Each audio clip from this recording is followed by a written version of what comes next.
قال الله تبارك وتعالى في القرآن المجيد والفرقان الحميد يا أيها الذين آمنوا اتقوا الله وكونوا مع الصادقين صدق الله مولانا العظيم وبلغنا رسوله النبي الأمين المبين المبين الكريم ونحن على ذلك لمن الشاهدين والشاكرين والحمد لله رب العالمين. تمام حمد و ثنا تعریف و توصیف اللہ جل مجدہ الکریم کی ذات مبارکات کے لیے جو خالق کائنات بھی ہے اور مالک شمشیات بھی. اللہ جل وعلا کی حمد و ثنا کے بعد حضور نبی اکرم نور مجسم شفیع امم رسول محتشم نبی کے مکرم اللہ کے پیارے امت کے سہارے رب محبوب دانائے غیوب مالک رقاب امم فخر عرب و عجم والی کونو مکہ سیاہی لامکہ سید سوجان سرور لالا رکھا نیر کعبہ سر نشین مہوشا ماہ خوبا شہنشاہ حسینہ قدیم بہے دورا جلوے صبح ازل نور ذات کم یزل باعث تکوین عالم فخر آدم و بنی آدم نیر مدحہ رازدار ما اوحا شاہد ما دعا صاحب علم نشرہ معصوم آمینہ احمد مصطفیٰ محمد مصطفیٰ صلی اللہ تعالی علیہ وسلم کی بارگاہ گوہربار میں اپنی محبتوں عقیدتوں ارادتوں کا خراج پیش کریں اور بڑے بابا سے بلند اللہم صلی اللہ سیدنا مولانا محمد مدد الجود والکرم والہ الکرام یومی الکریم وبارک وسلم صلی علیہ صلاۃ و سلام علیک یا رسول اللہ صلی اللہ تعالی علیہ وسلم. غوث اعظم بمنے بے سر و سامہ مدد قبلہ جی مدد کعبہ ایمان مدد بغرداب بلا افتادہ کشتی ضعیفان شکشکارہ درشتی بحق خواجہ عثمان ہارون مدد کن یا معین الدین چشتی. اللہم نور قلوبنا بتلاوت القرآن وزین اقلامنا بالقرآن ونجنا من النار بالقرآن وادخلنا الجنت بالقرآن. حضرات محترم،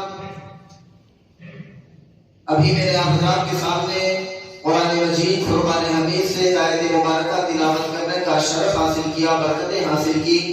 اللہ رب العزت قرآن عظیم فرقان حمید میں ارشاد فرماتا ہے یا ایھا الذین آمنوا اتقوا اللہ وکونوا مع الصادقین.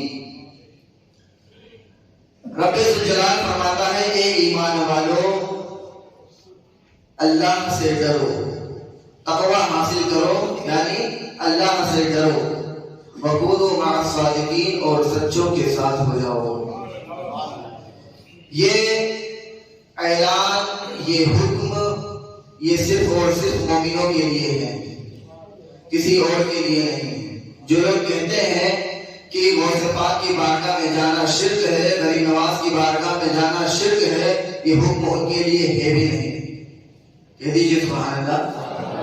جو لوگ کہتے ہیں نا کہ چھانشاہ جی کی بارگاہ میں جانا شرک ہے، تو یہ حکم ان لوگوں کے لیے ہے بھی نہیں. تمہیں بلا بھی بول رہا ہے، تمہیں بھیج بھی بول رہا ہے، یہ صرف حکم ہم مومنوں کے لیے ہے. یہ بشارتیں، یہ اچھی باتیں ہمارے لیے ہے، یہ حکم ہمارے لیے ہے. اے ایمان والو تم جاؤ، کیا اے ایمان والو تم جاؤ، وہابیوں تم نہ جاؤ. یہ رب نے کیا فرمایا قرآن میں؟ ہمیں حکم دیا گیا ہے نا یا ایھا الذین آمنوا اتقوا اللہ وکونوا مع الصادقین. سچوں کے ساتھ ہونے کا حکم صرف ایمان والوں کو دیا گیا ہے، وہابیوں کو نہیں دیا گیا ہے. ایسا لگ رہا ہے آپ لوگ ناراض ہیں کسی وجہ سے. کیا ناراض ہیں آپ لوگ؟ تو ذرا کھل کے کہو نا. مجھے ایسا لگ رہا ہے کہ آپ لوگ ناراض ہیں. میں نے وہابیوں کی بات کر دی تو کچھ لوگوں کی رشتہ داری بھی ہے کہ نہیں ہے؟ بہت ساروں کی رشتہ داری ہے، میری بہو ہے یار اس خاندان کی ہے، اس پریوار کی. ایسا نہ ہو کہ بہو بھاگ کے چلی جائے.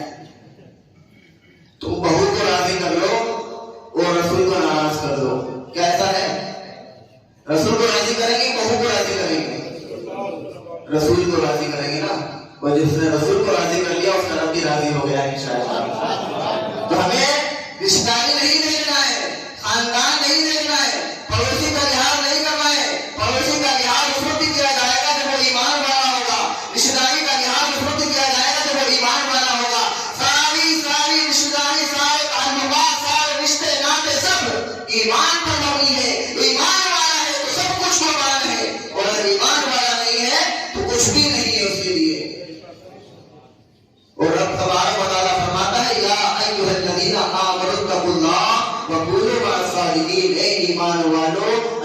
سے ڈرو اور سچوں کے ساتھ ہو جاؤ.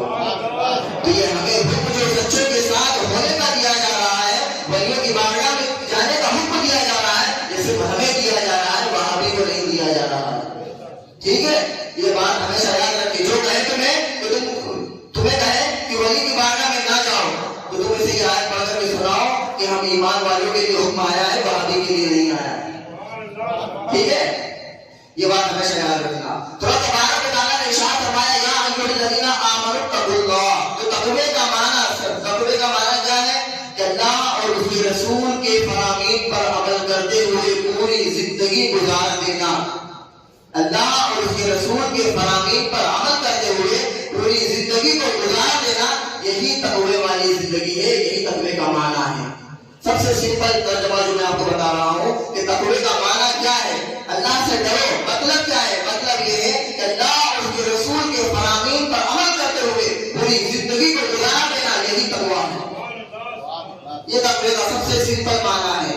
اور جو برگزیدہ بندے اللہ تبارک و تعالیٰ کے ہیں، یعنی انبیاء کرام، کم و بیش 1,24,000 یا تقریباً 2,24,000 انبیاء کرام. تعداد کسی کی بھی کنفرم نہیں ہے، 1,00,000 بھی ہے یا 2,00,000 بھی ہے، یہ روایتیں الگ الگ موجود ہیں. تو 1,24,000 یا تقریباً 2,24,000 انبیاء کرام، ان تمام انبیاء کرام کی نبوت کو، رسالت کو سچے دل سے جاننا اور اس پر ایمان لانا، یہ ایمان کی تقوی کی سب سے تقوی ہے. یہ تقوی، اسے تقوی کہا جاتا ہے. اللہ اور اس کے رسول کے فرامین پر عمل کرتے ہوئے زندگی گزارنا اور اس کے انبیاء کرام کو سچے دل سے نبوت اور ان کی رسالت کو ماننا، یہی تقوی ہے. اب علماء کرام فرماتے ہیں کہ تقوی کی 3 درجے ہیں. کتنے؟ 3 درجے ہیں. تقوی کی 3 درجے، 3 سیڑھیاں ہیں. ان تینوں سیڑھیوں کو جو انسان پار کر لیتا ہے وہ ولایت کے درجے پر چلا جاتا ہے. تقوی کی 3 سیڑھیاں، 3 درجے ہیں. سب سے پہلا جو ہے ترک الکفر والشرک، یعنی کفر اور شرک کو چھوڑ دینا. یعنی انسان سچا مومن ہو، اللہ اور اس کے رسول کے فرامین پر عمل کرتے ہوئے اپنی زندگی کو گزارے، کفر اور شرک سے دور ہے. یہ سب سے پہلی سیڑھی ہے. اس سیڑھی پر تمام مسلمان گامزن ہیں الحمدللہ، کہ وہ کفر اور شرک سے محفوظ ہیں. ہے کہ نہیں ہے؟ جو نہیں ہے وہ ابھی فی الحال اسی محفل میں سچے دل سے کلمہ پڑھ کر استغفار پڑھے، اشہد ان لا الہ الا اللہ واشہد ان محمدا عبدہ ورسولہ پڑھے. ارے کیا لگتا ہے بھائی، کلمہ پڑھنے میں کیا لگتا ہے؟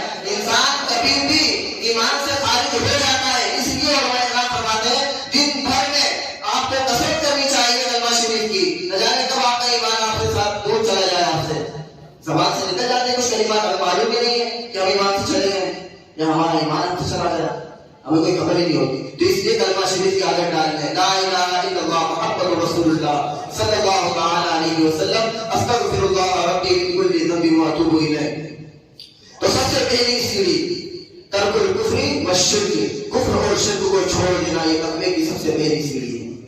دوسری سیڑھی ترک السیئات، یعنی جتنی بھی غلطیاں ہیں، گناہ ہیں، ان تمام چیزوں کو چھوڑ دینا، یہ دوسری سیڑھی ہے. اور علماء فرماتے ہیں جب انسان دوسری سیڑھی پر چڑھ جاتا ہے، یعنی دوسرے درجے پر جب عمل کر لیتا ہے کہ وہ گناہوں سے اپنے آپ کو بچانے لگتا ہے، پرہیز کرنے لگتا ہے، تو اللہ تبارک و تعالیٰ جو ہے کہ اس کو ولایت کا درجہ عطا فرمانے والا ہے. دوسرے ہی مرتبے میں، دوسرے ہی درجے میں آپ اگر دوسرے ہی درجے پر عمل کرنے لگ جائیں کہ آپ ایمان والے سچے ہیں، اللہ اور اس کے رسول پر سچا ایمان رکھتے ہیں، اس کے بعد میں دوسری سیڑھی اس کے فرامین پر بھی عمل کرنے لگ جائیں، یعنی سیئات کو چھوڑ دیں، جو گناہ ہے، جو حرام چیزیں، ناجائز چیزیں، آپ ان کو چھوڑ دیں اور اس کے فرائض پر عمل کرنے لگ جائیں، تو گویا کہ آپ کو اللہ تبارک و تعالیٰ ولایت کا درجہ عطا فرمانے والا ہے. تبھی تو غوث اعظم رضی اللہ تعالیٰ عنہ، خواجہ غریب نواز رضی اللہ تعالیٰ عنہ اور علماء کاملین کی آپ زندگی اٹھا کر کے دیکھیں تو آپ کو ان کی زندگی میں کوئی خطا نظر نہیں آتی ہے. تبھی تو غوث اعظم کے والد کا واقعہ آپ نے سنا ہوگا کہ ایک سیب کے چکر میں آپ نے سفر کیا اتنا لمبا، وہ جا کر کے مالک کو تلاش کیا اور اس سیب کے جرمانے پر آپ نے 12 سال تک کے باغ کی خدمت کی تھی. کی بھی نہیں کی تھی؟ سنا ہے نا آپ نے واقعہ؟ یہ اللہ والے ہیں جو تقوی پر اتنا عمل کرتے ہیں. پرہیزگاری کا عالم یہ ہے کہ ایک سیب کھانے پر آپ نے 12 سال تک کے باغ کی خدمت کی تھی، 12 سال تک کے. یہ اللہ والے ہیں. تو اللہ تبارک و تعالیٰ کے مقام کو کیسے عطا فرماتا ہے؟ یہ لوگ اپنے آپ کو پرہیزگاری سے گامزن کرتے ہیں، اپنے آپ کو سنبھالتے ہیں اور گناہوں سے اس طریقے سے پرہیز کرتے ہیں، چھوٹی سے چھوٹی غلطی کو بھی وہ اپنے نگاہوں کے سامنے ایسے رکھتے ہیں کہ یہ بہت بڑی چیز ہے۔ اور سب سے بڑا گناہ یاد رکھنا وہی ہے جو انسان کی نظر میں سب سے چھوٹا ہوتا ہے۔ جو انسان سوچتا ہے کہ ارے یار یہ تو چھوٹی موٹی بات ہے، چلو چھوڑ دیا جائے، سب سے بڑا گناہ وہی ہوتا ہے۔ تو اللہ تبارک و تعالیٰ اب جو نیک بندے ہو جاتے ہیں تو اللہ تبارک و تعالیٰ ان کو گناہوں سے خود محفوظ بھی رکھتا ہے۔ میں یہ کہہ رہا تھا کہ اللہ تبارک و تعالیٰ اپنے بندوں کو گناہوں سے محفوظ رکھتا ہے، جیسے غوث اعظم، خواجہ غریب نواز اور تمام اولیاء کاملین۔ اولیاء کاملین، کاملین کی شرط ہمیشہ یاد رکھنا، کامل کسے کہا جاتا ہے؟ جو مکمل طور پر اللہ کا ولی ہو، کامل ولی ہو۔ ورنہ تو آج ہر گھر میں پیر پیدا ہو رہے ہیں اور بچے بھی آج کل ماں کے پیٹ سے ہی بڑے بڑے پیر پیدا ہو رہے ہیں، ہو رہے کہ نہیں ہو رہے؟ باپ پیر ہے تو بیٹا بھی پیر ہے ہی صحیح، لازم ہے بالکل۔ باپ پیر ہے تو بیٹا بھی پیر ہے ہی صحیح، لازم ہو گیا اس دور میں۔ باپ قاضی تھا تو بیٹا بھی قاضی ہے، یہاں زمانہ دور چل رہا ہے۔ یہاں پر باپ مفتی تو بیٹا بھی مفتی، باپ کیا ہاتھ چھو رہا ہے مولوی تو بیٹے کے بھی قدم چھو رہے ہیں کہ نہیں یار پیر کا بیٹا ہے۔ ارے یہ کیا ہے؟ وہ ہے علم والا تو اس کے قدم چھونے جائیں، اس کے ہاتھ چھونے جائیں۔ ارے اسے کیا آتا ہے؟ اسے تو کچھ بھی نہیں ہے۔ ہاں ٹھیک ہے بیٹا ہے، اس کی عزت کی جائے، اس کا احترام کیا جائے، اس کو شفقت کا ہاتھ رکھا جائے، لیکن یہ تھوڑی نہیں ہوتا کہ یہ بھی اللہ کا ولی ہو گیا، اس کے بھی قدم چھو رہے ہو، آپ سب رکھ رہے ہو۔ سادات کرام ہو تو کوئی اور بات ہے۔ آپ حضرات قبرستان کی بیٹی کا خیال رکھیں، اور قبرستان کی بیٹی گھوم رہی ہے، آپ حضرات کا زیادہ سے زیادہ خیال رکھیں۔ تو آج تو ہر گھر میں پیر پیدا ہو رہے ہیں اور ہر جگہ گلی ولی گھوم رہے ہیں کہ ہم اللہ والے ہیں، جنہیں ہدایت کا دور سے کوئی تعلق ہی نہیں ہے، وہ اپنے آپ کو پیر کہہ رہے ہیں، جن کی نمازوں کے کوئی پتہ نہیں، وہ اپنے آپ کو اللہ کا ولی کہہ رہے ہیں۔ وہ لوگوں کو اللہ کے فرائض اور اس کے احکامات سے روک بھی رہے ہیں۔ لوگ جو ولایت اپنے آپ کے ولی کہنے کا کہلواتے بھی ہیں کہ اللہ والا ہوں، تم میرے ہاتھ چھوؤ گے تو میں جنت میں لے کر کے جاؤں گا، اس کی خود کی جنت کے ٹھکانے نہیں ہے کہ وہ جنت میں جائے گا کہ نہیں جائے گا، اس کے خود کے پتہ نہیں ہے۔ وہ ہاتھ چھما کر کے ہاتھ لو میرا ہاتھ چھوؤ جنت میں جاؤ، ہاتھ چھما کر کے وہ جنت میں لے کر کے جا رہا ہے، جس کے خود کے پتہ نہیں ہے، نمازوں کے پتہ نہیں ہے، فرائض کے پتہ نہیں ہے، کوئی بھی عبادت اس کے خود دامن میں ہے ہی نہیں، اور اپنے آپ کو اللہ کا ولی کہہ رہا ہے۔ اللہ کا ولی کون ہوگا ہے؟ ذرا غوث اعظم کو پڑھ کر کے دیکھو، غریب نواز کو پڑھ کر کے دیکھو کہ اللہ والے ہوتے کیسے ہیں۔ ابھی پیدا بھی نہیں ہوئے ہیں اور ان کی پیدائش کا اعلان پوری دنیا میں کر دیا گیا ہے کہ میرا ولی پیدا ہونے والا، یہ اللہ کے ولی ہوتے ہیں۔ تم گلی میں چلے جاؤ کہ گھر والوں کو پتہ نہیں ہوگا کہ گھر میں گوڑ آیا حال میں گوڑ بیٹھا ہوا ہے، گھر والوں کو پتہ نہیں ہوگا کہ آگے گوڑ حال میں بیٹھا ہوا ہے، یہ اللہ والے نہیں ہوتے۔ تو میں کہہ رہا تھا کہ اللہ تبارک و تعالیٰ اپنے بندوں کو جو ولی کاملین ہوتے ہیں اور یہ کاملین ان کو گناہوں سے محفوظ بھی رکھتا ہے۔ حالانکہ وہ معصوم نہیں ہے، معصوم صرف اللہ کے پیغمبر اور اس کے فرشتے ہوا کرتے ہیں، اللہ کے ولی معصوم نہیں ہے، گناہ ان سے ہو سکتا ہے، ممکنات میں سے ہے کہ وہ گناہ کر سکتے ہیں، ممکنات میں سے ہے، لیکن اللہ تبارک و تعالیٰ اپنے ولیوں کو گناہوں سے محفوظ رکھتا ہے، ان سے کوئی گناہ ہوتے بھی نہیں، کیونکہ اللہ تبارک و تعالیٰ ان کی گناہوں سے حفاظت فرماتا ہے، یہ اللہ والے ہوا کرتے ہیں۔ تو اللہ تبارک و تعالیٰ نے اپنے پیارے بندوں کو نیک درجے عطا فرمائے، نیک درجے بلند مرتبے عطا فرمائے اللہ تبارک و تعالیٰ نے۔ یہی وہ بندے ہوا کرتے ہیں جو کفر اور شرک سے محفوظ ہوتے ہیں، اللہ کے تمام اور اس کے رسول کے تمام فرامین پر عمل کرتے ہیں، یعنی دوسری سیڑھی۔ اور تیسری سیڑھی جسے کہا جاتا ہے کہ وہ متشابہات، ترک المشابہات، متشابہات یعنی متشابہات والی چیزوں سے بھی پرہیز کرتے ہیں۔ تیسری سیڑھی متشابہات کی ہے، پہلی کفر اور شرک سے بچنا، دوسری سیئات کو چھوڑ دینا، اور تیسری سیڑھی جو ہے متشابہات کی ہے کہ وہ جس چیز کے اندر متشابہات یعنی شک بھی پیدا ہو جائے وہ اس سے بھی پرہیز کرتے ہیں۔ میں آپ کو ایک ایگزامپل اور مثال دوں تو آپ کے ذہن میں بات بیٹھ جائے گی فوراً۔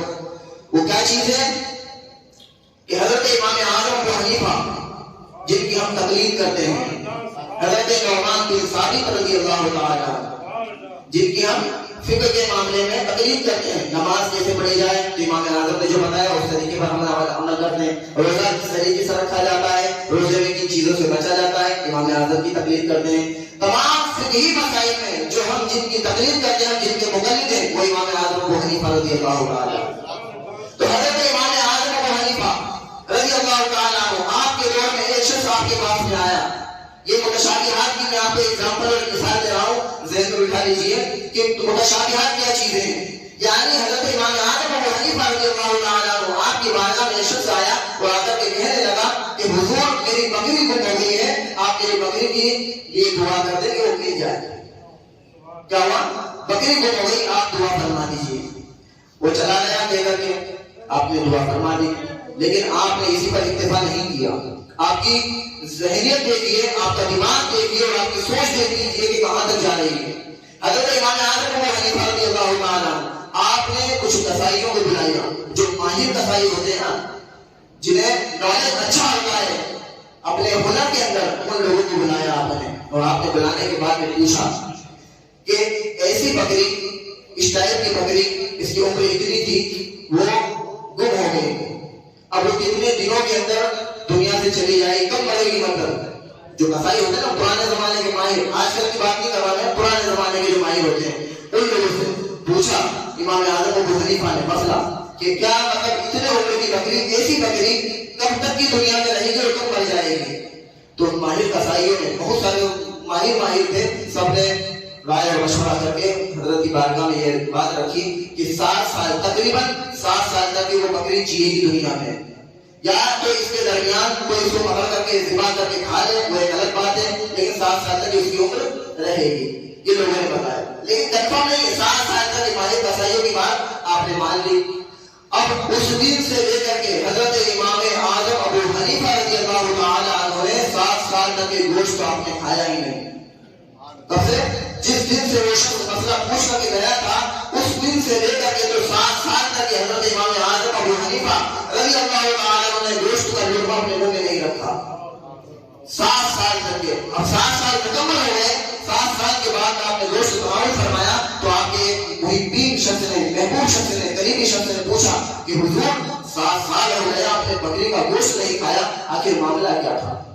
تو آپ نے فرمایا تمہیں شاید یاد نہیں کہ 7 سال پہلے ایک شخص میرے پاس آیا تھا اور اس نے مسئلہ پوچھا تھا کہ اس کی بکری گم ہو گئی، اسے دعا کے لیے کہا تھا کہ میری بکری گم ہو گئی ہے، اسی بکری کی وجہ سے، اس کی بکری گم ہونے کی وجہ سے میں نے 7 سال تک یہ گوشت نہیں کھایا۔ وہ اس لیے نہیں کھایا کہیں ایسا نہ ہو کہ 7 سال کے درمیان وہ بکری، یعنی پوچھ لیا تھا آپ نے کہ 7 سال تک یہ بکری دنیا میں رہے گی، تو کہیں ایسا نہ ہو کہ جو گم کردہ بکری ہے، جو گم ہو چکی ہے، وہ بکری کسی نے پکڑ لی ہو، پکڑ کر کے کسی نے بیچ لی ہو، بیچ کر کے قصائی نے خرید لی ہو، خریدنے کے بعد اس کو مارکیٹ میں بیچ دیا ہو، اور بیچنے کے بعد گوشت پک گیا ہو کسی کے گھر میں، اور مجھے دعوت پہ بلا دیا گیا اور میں گوشت غلطی سے کھا لوں۔ آپ کی ذہن اور آپ کی فراست اور آپ کی سوچ اور آپ کے تقوی کا عالم دیکھو کہ دنیا میں صرف ایک ہی بکری نہیں تھی، دنیا میں صرف ایک ہی بکری نہیں تھی، نہ جانے کتنی بکریاں موجود ہیں، اس کے باوجود آپ نے 7 سال تک یہ گوشت نہیں کھایا۔ کہیں ایسا نہ ہو کہ کہیں غلطی سے وہ گوشت پھونک کر کے سارے لڑکا کے رکھنے کے حلق کے نیچے اتر جائے، اس لیے اس ڈر سے میں نے بکری کا گوشت تناول نہیں کیا۔ کل قیامت کے دن رب تبارک و تعالیٰ کہیں پوچھنا ہے، اے نعمان تو نے جب بکریاں مارکیٹ میں، جب محلے میں، گاؤں کے اندر بکریاں گم ہو جایا کرتی تھی تو اس کا گوشت کھایا کرتا تھا، کہیں رب تبارک و تعالیٰ پوچھنا ہے مجھ سے تو میں کیا جواب دوں گا؟ تو یہ متشابہات، شک والی چیز، یعنی آپ کو کنفرم معلوم بھی نہیں ہے، اس کے باوجود آپ نے ان تمام چیزوں کو چھوڑ دیا۔ 7 سال تک آپ نے گوشت تناول نہیں فرمایا۔ اور ایک اور ایگزامپل دوں گے آپ کو اللہ کے ولیوں کی جو ترک متشابہات ہے۔ حضرت امام اعظم ابو حنیفہ، آپ بہت بڑے تاجر بھی تھے، آپ تجارت فرمایا کرتے تھے، آپ کو کسی کام میں، کسی تجارت کے معاملے میں باہر جانا ہوگا، آپ کی دکان تھی تجارت کی، کپڑوں کی دکان تھی، آپ کسی معاملات کو سونپ کر کے اپنے غلام کو، اپنے خادم کو، اپنے نوکر کو سونپ کر چلے گئے دکان کہ یہ دکان آپ کو سنبھالنا ہے، میں تھوڑا کام کے لیے باہر جا رہا ہوں۔ آپ نے جاتے جاتے اس غلام کو یہ بھی کہا کہ بیٹا یہ فلاں جو دھیان رکھا ہوا کپڑے کا، اس کے اندر تھوڑا عیب ہے، یعنی کچھ کمی ہے، نقصان ہے اس کے اندر، اس کو نہ بیچنا، اس کو نہ بیچنا، یہ تھوڑا غلط ہے، اس کو بیچ کر دینا۔ آپ اتنا بول کر کے چلے گئے، غلطی سے خادم نے اس کپڑے کو بیچ دیا اور اچھی قیمت میں بیچ دیا۔ اب حضرت امام اعظم ابو حنیفہ رضی اللہ تعالیٰ آپ جب تجارت سے واپس آئے, کسی کام سے گئے تو واپس جب آئے دکان پر, تو آپ نے اپنے نوکر سے پوچھا کہ وہ کپڑا کہاں گیا. کیا پوچھا کہ وہ کپڑا کہاں گیا؟ آپ کے غلام نے کہا, نوکر نے کہا کہ وہ کپڑا تو میں نے بیچ دیا اور اچھی قیمت میں بیچا. کہا تو نے عیب بتایا تھا, یعنی جس جو آپ کے پاس کسٹمر آیا تھا میرے پاس میں, کیا تو نے اس کو یہ عیب بتایا تھا کہ اس کپڑے کے اندر یہ غلطی ہے, یہ نقصان ہے, یہ تھوڑا خراب ہے, یہ بتا کر بیچا تھا کہ ایسے ہی بیچ دیا؟ کہا نہیں حضور میں نے نہیں بتایا, ایسے ہی بیچ دیا تھا. کہا کہ اس کپڑے کو بیچا اس کی قیمت کہاں ہے؟ کہا وہ میں نے گلے کے اندر رکھ دی. اب گلے کے اندر جو دوسری رقم بھی موجود تھی پہلے سے, اور وہ رقم بھی اس کے اندر ملا دی.